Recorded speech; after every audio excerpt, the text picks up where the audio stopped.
बिस्मिल्लाहिर्रहमानिर्रहीम। अस्सलाम वालेकुम मेरे प्यारे दोस्तों।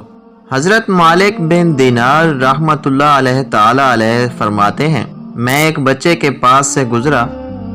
वो मट्टी के साथ खेल रहा था और उस दौरान कभी वो हंसना शुरू कर देता और कभी रोने लग जाता था। मैंने इरादा किया कि इसे सलाम करूं तो मेरे नफ्स ने मुझे मना किया। मैंने कहा, ए नफ्स, नबी करीम सल्लल्लाहु ताला अलैहि वसल्लम बच्चों और बड़ों को सलाम किया करते थे।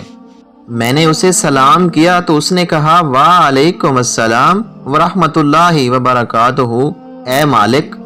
मैंने कहा, आपने मुझे कैसे पहचाना? उसने कहा, आलम मलकूत में मेरी रूह ने आपकी रूह से मुलाकात की थी तो उसने मुझे पहचान करवा दी जो जिंदा है और उसे कभी मौत नहीं आएगी। मैंने कहा, नफ्स और अकल में फ़र्क क्या है? उसने जवाब दिया, नफ्स वो है जिसने आपको सलाम करने से मना किया और अकल वो है जिसने आपको सलाम करने पर उभारा। मैंने कहा, तुम मट्टी से क्यों खेल रहे हो? उसने कहा, मैं मट्टी से इसलिए खेल रहा हूँ क्योंकि हम उसी से पैदा हुए और उसी की तरफ लौट कर जाएंगे। मैंने कहा, तुम कभी रोते हो कभी हंसते हो?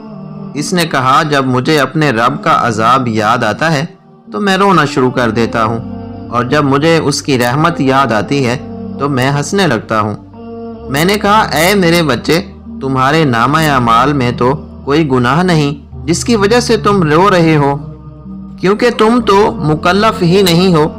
उसने कहा, आप ऐसी बात ना करें, क्योंकि मैंने अपनी वालदा को देखा है कि वो बड़ी लकड़ियों को छोटी लकड़ियों के जरिए ही जलाती है। हज़रत नुमान बिन बशीर रज़ी अल्लाह ताला अन्हो से रिवायत है, रसूलुल्लाह सल्लल्लाहु ताला अलैहि वसल्लम ने इरशाद फरमाया, अहले जहन्नम में सबसे कम अजाब उस शख्स को होगा जिसे आग की 2 जूतियां तस्मों समेत पहनाई जाएंगी। उसका दिमाग ऐसे खोल रहा होगा जैसे पतीली में पानी जोश से खोलता है। वो समझ रहा होगा कि सबसे ज़्यादा अजाब मुझे दिया गया है, हालांकि उसे सबसे कम अजाब दिया गया होगा। जब सबसे कम गुनहगार के अजाब का ये हाल होगा तो उस शख्स का हाल क्या होगा जिसने सारी जिंदगी गुनाहों और रब की नाफरमानी में गुजारी? उसे तो उससे ज्यादा अजाब दिया जा रहा होगा। इसलिए अल्लाह रब्बुल इज़्ज़त ने हमें पहले ही कुरान मुकद्दस में वार्निंग दे दी। फरमाया, ऐ ईमान वालों, अपनी जानों और अपने घर वालों को इस आग से बचाओ जिसका ईंधन आदमी और पत्थर हैं। इस पर सख्ती करने वाले ताकतवर फरिश्ते मुकर्रर किए गए हैं जो अल्लाह के हुक्म की नाफरमानी नहीं करते और वही करते हैं जो उन्हें हुक्म दिया जाता है। लिहाजा उससे पहले कि आपकी रूह खींच ली जाए, खुद को और अपने अहले खाना, अपने बच्चों को नारे जहन्नम से बचा लो।